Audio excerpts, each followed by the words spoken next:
సత్యసాక్షి అనుదిన మన్నా ద్వారా మీ అందరికీ శుభోదయం. నీటి యొక్క సూచన మాట 1 యోహాను పత్రిక 2వ అధ్యాయము 2వ వచనం. ఆయనే మన పాపములకు సర్వలోకముకు శాంతికరమై ఉన్నాడు.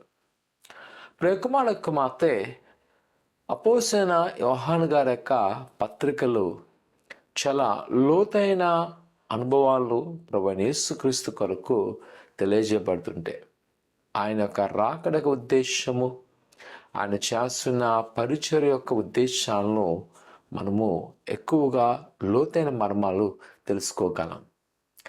అతని యొక్క ప్రభువైన యేసుక్రీస్తు మధ్యవర్తిగా ఉన్న ఒక గొప్ప పని ఏంటి అంటే, మన పాప విషయంలో ఆయన శాంతికరై ఉన్నాడు.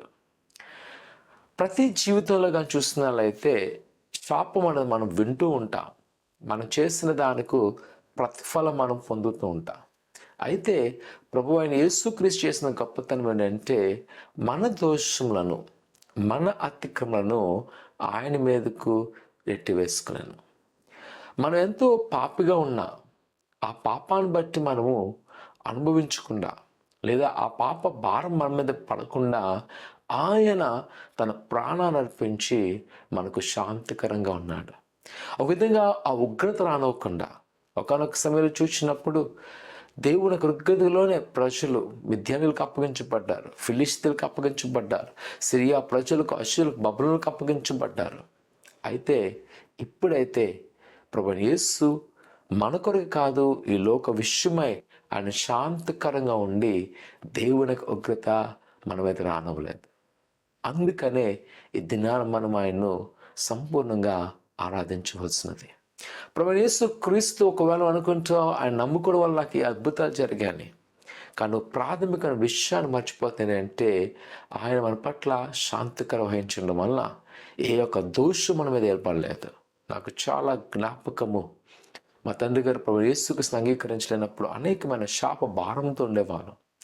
ఎప్పుడైతే ఆయన ప్రభువైన యేసుక్రీస్తును అంగీకరించినారో నా మీద ఉన్న ఆ శాపంతో నేను చూస్తాను. అప్పటి వరకు ఎంతో బలహీనంగా ఉండేవాను, ఎంతో అస్వస్థ ఉండేవాను. నేను, మా అమ్మగారు చాలా బలహీనమై ఉండేవారు. అనారోగ్య విషయంలో ఆరోగ్యం ఉండేది కాదు. అయితే ఎప్పుడైతే మా నాన్నగారు దేవుని నమ్ముకున్నారో ఆ యొక్క అనారోగ్యం అంతా తొలగిపోయింది.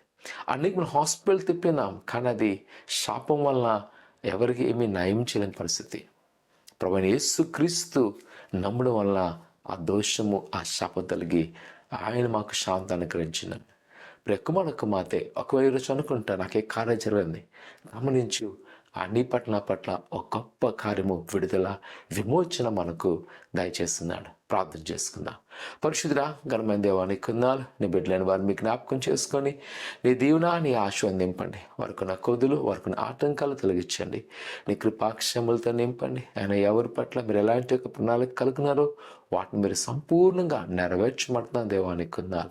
ఎటువంటి యొక్క దోషాలు కానీ, ఎటువంటి యొక్క పాపాలు నిలబడలేకుండా ప్రభా నీ యొక్క సహాయంతో మమ్మల్ని నడిపించి బలపరచమని, ఎదుగో ప్రభా నీ బిడ్డలు కలిగిన విమోచన ద్వారా వారు నాయన నూతన కార్యాలకు సహాయం చేయమని ఏస్తున్నాం తండ్రి, ఆమేన్. ప్రభువైన యేసు మనల్ని క్షమించున్నాడు. ఆయన క్షమాపణలు అడగండి. మీరు ఏమైతే అడుగుతారో అని మీకు దయచేయను గాక, ఆమేన్.